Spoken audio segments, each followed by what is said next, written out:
السلام علیکم پیارے بچوں، امید کرتی ہوں آپ خیر و عافیت سے ہوں گے۔ تو بچوں، جیسے کہ آپ جانتے ہیں ہم نے سیتا جی کی آہوزاری نظم سٹارٹ کی تھی، جو کہ سرور جہاں آبادی نے لکھی ہوئی ہے۔ تو آج ہم اس کا پارٹ سیکنڈ پڑھنے جا رہے ہیں۔ کل ہم نے پارٹ فرسٹ پڑھا تھا، آئی ہوپ کہ آپ نے وہ اچھے سے سمجھا ہوگا اور اس کی ریڈنگ بھی کی ہوگی۔ تو آج ہم اس کا پارٹ سیکنڈ پڑھنے جا رہے ہیں، تو آپ اپنی بکس کھولیے، پیج نمبر 37۔ شاباش، ہمیں لاسٹ والی 2 لائن سے پڑھنا ہے، یہاں سے۔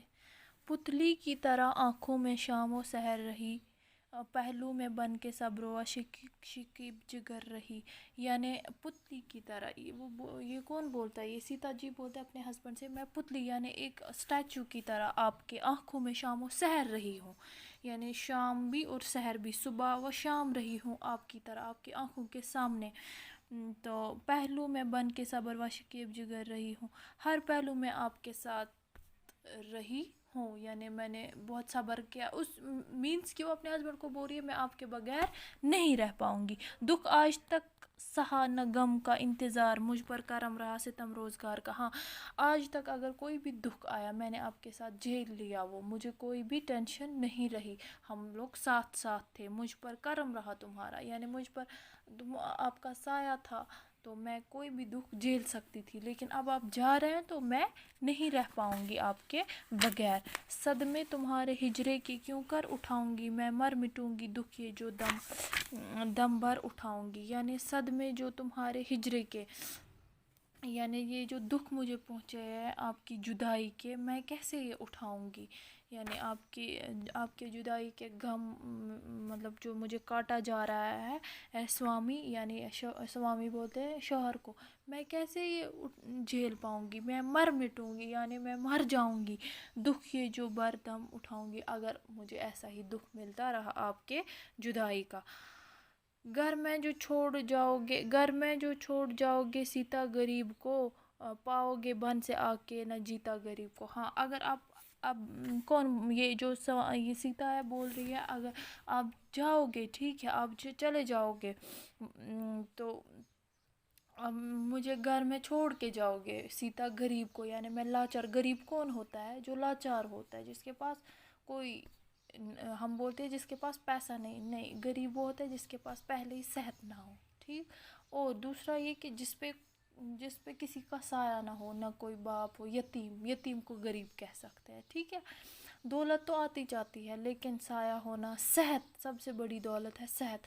تو بولتے ہیں کہ یہ خود کو غریب وہاں پہ بولتی ہے کہ میں بہت غریب ہوں، سیتا غریب کو تم چھوڑ کے جاؤ گے، پھر لیکن جب آپ لوٹ کے آؤ گے تب مجھے نہیں پاؤ گے جیتا ہوئے، یعنی میں مر گئی ہوں گی، کیونکہ مجھ میں اب ہمت نہیں ہے آپ کی جدائی جھیلنے کا۔ آیا سمجھ؟